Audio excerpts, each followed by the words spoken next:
au Seigneur, gloire à Jésus, gloire à Dieu. Bien-aimés, là où vous êtes, est-ce que vous pouvez acclamer très fort pour la gloire de Dieu? Partout où vous nous suivez, bien-aimés, commence seulement à acclamer très fort pour la gloire de Dieu. Notre temps est arrivé, bien-aimés. Notre temps, notre rendez-vous de ce soir est arrivé. C'est pour cela, bien-aimés, il est déjà 18 h, nous allons commencer notre intercession. J'ai béni toutes les personnes qui sont en train de nous suivre, bien-aimés, depuis vos maisons. Recevez les bénédictions et les salutations de la part du Seigneur Jésus-Christ de Nazareth. Et soyez abondamment bénis là où vous êtes. Soyez bénis, bénis. Et je m'en vais bénir vous qui nous suivez depuis l'Afrique, bien-aimés, depuis l'Asie, depuis l'Océanie, depuis l'Amérique, depuis l'Europe, partout où vous êtes. Nous vous bénissons au nom de Jésus-Christ de Nazareth. Je vais prier pour ouvrir notre intercession de ce soir. Seigneur, notre Dieu, notre Père, Yahweh, nous recommandons ce moment entre tes mains. Nous voulons que toi seul puisses prendre le contrôle, Seigneur, du début jusqu'à la fin de cette intercession. Nous sommes venus non devant un homme de ce monde, mais nous sommes venus devant toi, le Seigneur de Seigneurs, toi qui appelles à l'existence ce qui n'existe pas. Le Seigneur des Seigneurs, c'est toi, notre Seigneur, notre Dieu, notre Roi. Yahweh, nous te laissons ces moments. Nous te laissons ces moments, Seigneur, afin que toi seul puisses se manifester. Afin que toi puisses nous visiter, Seigneur. Yahweh, sois avec nous au nom puissant de Jésus-Christ. Saint-Esprit de Dieu, soit à l'œuvre. Saint-Esprit de Dieu, nous te laissons la place, afin que toi seul puisses nous conduire. La Bible déclare, c'est poussé par toi que les hommes ont parlé de la part de Dieu. Voilà, nous te laissons la place, l'Esprit de Dieu. Et nous reculons afin que toi tu puisses se manifester. Nous nous rabaissons afin que toi tu puisses se manifester. Seul toi puisses parler en ces moments. Au nom puissant de Jésus-Christ de Nazareth. Amen, amen, amen. Alléluia, peuple de Dieu, alléluia. Oui, bien-aimés, aujourd'hui nous allons passer des moments d'intercession. Comme vous le savez, depuis le 1er novembre, depuis le début de ce mois, nous nous sommes décidés à monter sur la montagne pour chercher la face de notre Seigneur. Oui, nous avons commencé depuis le 1er novembre dans l'intercession, cherchant la face de Dieu. Nous avons eu à passer vraiment de bons moments, des moments très bénissants avec notre pasteur, l'homme de Dieu, le pasteur Germain. Au travers de lui, Dieu nous a visités, au travers de lui, Dieu nous a bénis. Et moi, votre humble serviteur, je suis là pour faire juste la continuité par la grâce de Dieu. Et vous allez voir, il y aura des serviteurs de Dieu, des servantes de Dieu qui vont commencer à défiler ici devant pour nous amener dans la présence de Dieu tout au long de ces mois. Et je sais que, bien aimé, Dieu a une mission pour quelqu'un. Dieu veut bénir quelqu'un en ce mois de novembre. Amen, amen. Amen, amen. Oui, c'est un temps, bien aimé, d'intercession et un temps d'écouter le Seigneur, notre Dieu. Oui, écouter Dieu, c'est une bonne chose, bien-aimé. Je n'ai pas voulu t'amener directement dans l'intercession, mais l'Esprit de Dieu me convainc de commencer tout d'abord par l'exhortation. Avant, bien-aimé, d'entrer dans notre intercession d'aujourd'hui, j'aimerais que tu puisses saisir l'occasion. J'aimerais que tu puisses comprendre pourquoi tu dois intercéder aujourd'hui. Et que personne ne puisse te pousser aujourd'hui. Seule ta conscience, seul ton problème puisse te pousser à intercéder aujourd'hui. Amen, amen. Alléluia. Oui, bien-aimés, vous savez pourquoi nous devons prier aujourd'hui? Il y a des gens, bien-aimés, qui se sont limités seulement dans des prophéties. Oui, la prophétie n'est pas mauvaise. La prophétie est bonne. Mais il y a des gens bien-aimés qui risquent de vivre la même vie depuis l'année passée, depuis l'année 2019. Et tu es maintenant à l'année 2020. Tu ne fais que vivre la même situation. Or, Dieu t'avait déjà parlé depuis 2018, depuis 2019 et depuis 2020.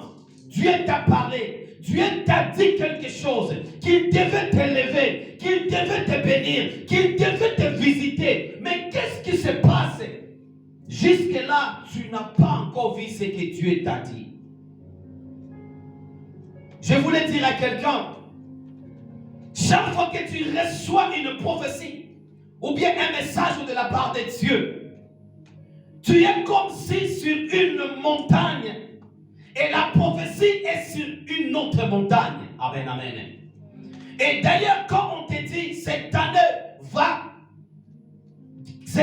Dieu va te visiter, quand on te dit il va te bénir, tu auras ceci ou cela, nous avons toujours l'impression que la prophétie est rapprochée de nous. Amen, amen. La prophétie est rapprochée de nous. C'est parce que nous regardons la prophétie sur une montagne. Mais après avoir reçu la prophétie, il faudrait descendre la montagne sur laquelle, bien-aimé, vous étiez et escalader la montagne sur laquelle se trouve votre prophétie. Alléluia. Et avant même d'escalader la montagne où se trouve votre prophétie, vous allez certainement traverser certaines vallées. Oui. Je voulais simplement dire qu'il y a une différence entre la prophétie et son accomplissement.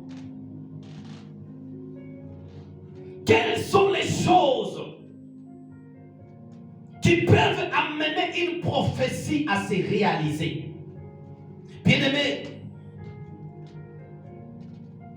si tu es là où il y a des enfants, je te supplie, je t'en supplie d'aller même dans la chambre, de rester concentré, parce que Dieu veut te révéler quelque chose.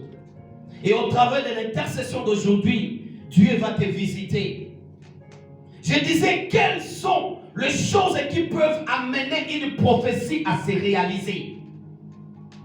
Beaucoup de personnes même se sont découragées parce qu'ils se disent, bien-aimés, que Dieu m'a promis, Dieu m'a parlé qu'il devait m'élever cette année. Dieu m'a promis qu'il devait me visiter cette année. Mais pourquoi je ne vis pas cela? Je vais vous donner la raison. Partagez déjà cette vidéo, bien-aimé. Toi qui es déjà connecté, partage cette vidéo. Tu peux aussi identifier d'autres personnes, identifier tes soeurs, identifier tes frères, identifier tes amis. Dites-les, entrez, connectez-vous. Priez ensemble avec nous. Amen, amen. Alléluia. Je sais que Dieu va bénir quelqu'un ce soir. Oh, le Saint-Esprit est là ce soir. Amen, amen. Pourquoi plusieurs personnes, bien-aimées, ne vivent pas l'accomplissement des prophéties? C'est ce que Dieu veut nous exhorter ce soir. Vous deviez savoir, bien-aimés, que d'autres prophéties sont inconditionnelles. J'ai dit, d'autres prophéties sont inconditionnelles. Dieu peut vous dire, demain à la même heure, voilà les choses qui vont se passer. Il y a des prophéties auxquelles nous entendons seulement l'accomplissement divin. Et il y a d'autres prophéties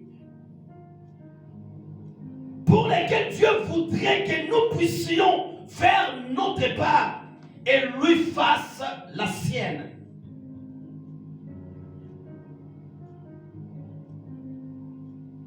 Voilà pourquoi, bien-aimé, tu n'as pas encore vu l'accomplissement de la prophétie de Dieu dans ta vie. Peut-être ta prophétie n'a pas été inconditionnelle. Peut-être ta prophétie cherche à ce que tu puisses monter à la montagne, afin que Dieu puisse déclencher quelque chose.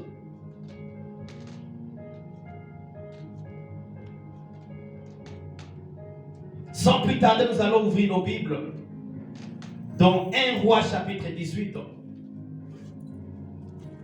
Maman, papa, là où vous êtes, ouvrons nos Bibles. Nous allons ouvrir nos Bibles dans 1 Roi chapitre 18, verset 1.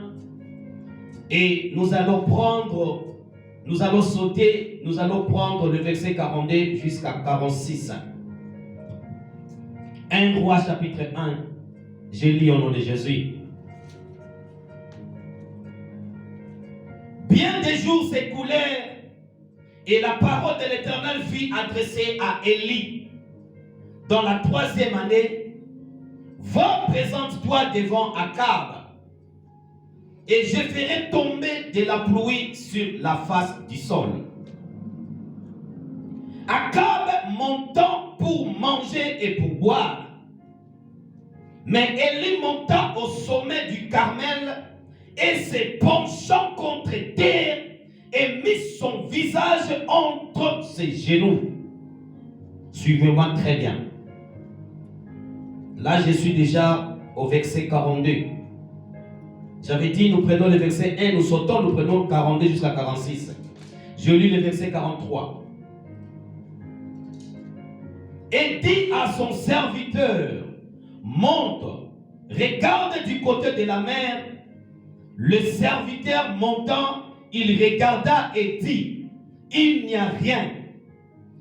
Élie dit cette fois, retourne. À la 7e fois, il dit, voici un petit nuage qui s'élève de la mer, alléluia, et qui est comme la paume de la main d'un homme. Élie dit, monte et dit à Akab, attelle et descend afin que la pluie ne t'arrête pas. En peu d'instants, le ciel s'obscurcit par les nuages, le vent s'établit et il eut une forte pluie. Akab monta sur son char et partit pour Israël. 46. Et la main de l'Éternel fut sur Élie, qui se saignit les reins et qui courut devant Akab jusqu'à l'entrée d'Israël. La parole du Seigneur. Amen. Oui, bien-aimés. La Bible nous dit au verset 1er, va, présente-toi devant Akab, et je ferai tomber la pluie sur la face du sol. Alléluia. J'aimerais que vous puissiez me suivre très bien. Ici, c'est Dieu qui parle à Élie, bien-aimé. Il lui promet de faire descendre la pluie sur la face de la terre. C'est une prophétie que Dieu donne. Amen, amen. C'est Dieu qui insiste. Et si Élie était un homme qui ne maîtrisait pas le prophétique, s'il ne maîtrisait pas comment activer certaines prophéties reçues de Dieu, il allait simplement s'arrêter à dire, je m'arrête au niveau où Dieu a parlé et ça suffit. Alléluia. Parce que Dieu lui a dit, monte devant Akab. Je vais faire descendre la pluie. Élie pouvait dire, oui, Dieu m'a dit. Il pouvait se présenter aussi devant Akab et se taire. Alléluia.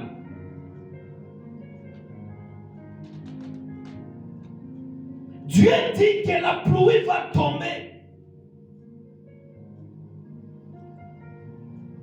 Comme beaucoup de personnes, bien-aimées, S'arrête tout simplement à dire Dieu m'a dit, Dieu m'a promis. Oui, c'est bien que Dieu t'a dit, Dieu t'a promis.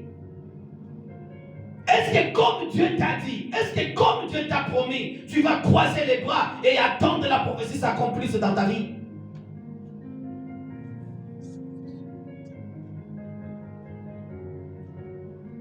Si nous t'avons invité à prier avec nous, c'est parce que nous avons compris qu'il y a d'autres prophéties bien-aimées dans nos vies. Sont conditionnelles. Ça demande ta prière, bien-aimée, pour la déclencher. Ça demande ta prière, bien-aimée, pour le palper, pour entrer dans l'exaucement. C'est pour cela que nous t'invitons ce soir de prier ensemble avec nous. Pour déclencher, bien-aimé, ce que Dieu t'a promis. Parce que trop, c'est trop. Depuis l'année passée, Dieu t'avait déjà parlé. Et regarde maintenant, nous sommes à l'année 2020 qui tend vers sa fin. L'année 2020 qui tend déjà vers sa fin. Nous sommes en train de traverser les derniers virages. Tu risques, bien aimé, d'accuser les serviteurs de Dieu. Soi-disant, ils t'ont menti. Or que les problèmes ne sont pas les serviteurs de Dieu. Le vrai problème, c'est toi-même. Parce que tu ne veux pas prier. Mais que Dieu te bénisse, c'est toi qui s'est connecté encore ce soir pour prier ensemble avec nous. Alléluia. Beaucoup de personnes s'arrêtent au niveau des prophéties. Et c'est pour ça que beaucoup de gens sont déçus du prophétique. Beaucoup de gens se sont fatigués même de la prière. Beaucoup de gens bien-aimés ont même quitté l'église pour aller faire église en une autre église. Parce qu'ils se disent que là-bas, Dieu ne m'a pas visité. Peut-être ici, Dieu va me visiter. Bien-aimé, le problème n'est pas d'aller en église. Le problème, c'est de prendre conscience dans la prière. Amen, amen. Est-ce que quelqu'un me comprend? Et lui-même, bien-aimé, a reçu la prophétie de Dieu. Mais qu'est-ce qu'il a fait au verset 42? Élie est monté sur la montagne. Comme toi et moi, bien-aimés, nous avons décidé tout au long de ce mois de novembre de monter sur la montagne. De prier l'Éternel des armées jusqu'à ce que nous puissions voir la réalisation de nos prophéties. Amen, amen.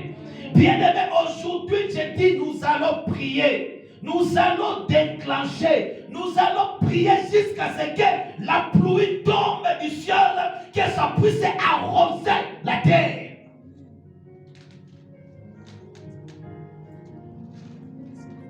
Ne sois pas distrait là où tu es à la maison. Dieu est en train de décoller avec nous. Ne sois pas distrait, bien-aimé. Oui, je sens déjà sa présence ce soir.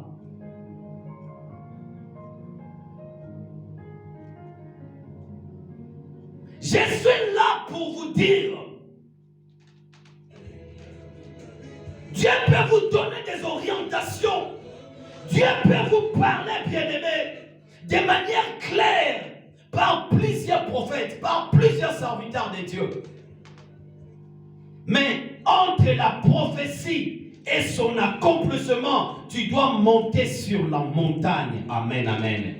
Tu dois monter sur la montagne de la prière pour dire à Dieu, Seigneur, tu m'avais dit ça, mais jusque-là, je ne le vois pas. Je ne vois pas encore son accomplissement. Je voudrais voir ces choses dans ma vie.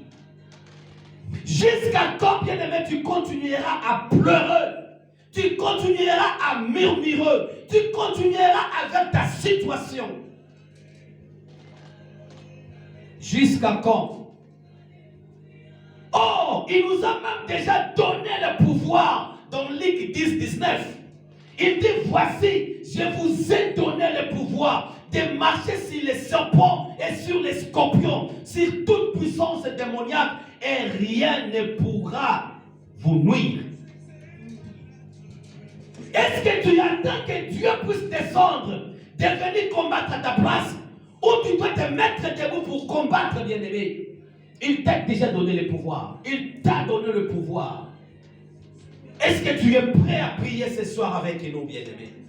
Dieu t'a donné déjà le pouvoir. Est-ce que tu es prêt à prier, à intercéder avec nous? Les gens aujourd'hui se réjouissent du prophétique. Oui, on a prophétisé sur toi. Oui, c'est bien. Mais les gens oublient souvent qu'ils devaient rester sur la montagne de la prière pour que la prophétie se réalise. Bien-aimé, après avoir écouté ainsi dit l'Éternel, qu'est-ce que tu fais pour déclencher ces choses? Qu'est-ce que tu fais pour provoquer ton miracle? Qu'est-ce que tu fais pour que le ciel s'ouvre sur toi, pour qu'il te soit favorable?